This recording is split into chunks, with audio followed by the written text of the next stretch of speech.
어제 오전 경기 부천시에 있는 시장에서 트럭이 돌진해 2명이 숨지는 등 21명의 사상자가 발생했습니다. 운전자는 경찰 조사에서 페달을 잘못 조작했다고 시인한 것으로 전해졌는데 경찰은 조금 전 운전자에 대한 구속영장을 신청했습니다. 현장에 나가 있는 취재기자 연결합니다. 이현정 기자. 네, 부천 제1시장 사고 현장에 나와 있습니다. 네, 어제 사고로 안타깝게 인명피해가 컸는데요. 현재 시장 상황은 어떻습니까? 네, 사고가 난 지 하루가 지났지만 시장엔 여전히 그 여파가 남아 있습니다.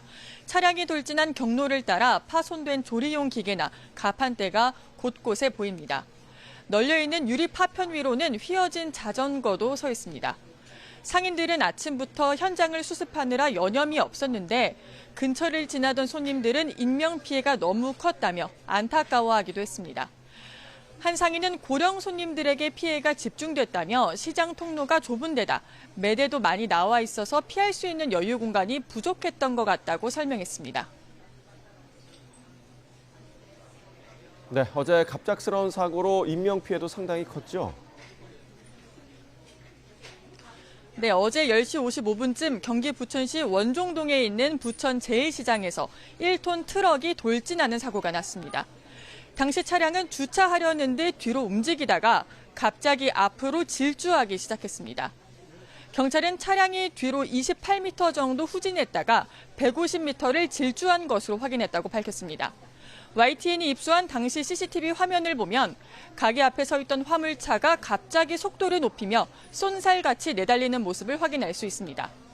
차량은 매대는 물론 상인과 손님들을 치면서도 멈추지 않고 달렸습니다. 이 사고로 2명이 숨지고 19명이 중경상을 입는 등 모두 21명의 사상자가 발생했습니다. 네, 그렇다면 사고를 낸 운전자에 대한 경찰 수사는 어떻게 진행되고 있습니까? 네, 경찰은 현장 조사가 어느 정도 마무리된 어제 저녁부터 60대 운전자 A씨에 대한 조사에 돌입했습니다. A씨는 경찰 조사에서 페달을 잘못 밟았고 당시 경황이 없었다고 진술한 것으로 전해졌습니다. 경찰도 일단 CCTV를 보면 브레이크 등이 들어오지 않았고 급브레이크를 밟을 때 생기는 스키드 마크도 현장에 없었던 만큼 페달 오작동 가능성이 큰 것으로 보고 있습니다. A씨가 뇌혈관이 점차 좁아져 마비나 의식 소실 같은 증상을 겪을 수 있는 희귀질환, 모야모야병을 앓았다는 점이 사고와 연관이 있는지도 들여다보고 있는데 가족들은 A씨가 이 질환으로 2, 3년 정도 치료를 받았지만 평소 운전에는 지장이 없었다고 설명하고 있습니다. 경찰은 사안의 중대성을 고려해 조금 전 A씨에 대한 구속영장도 신청했습니다.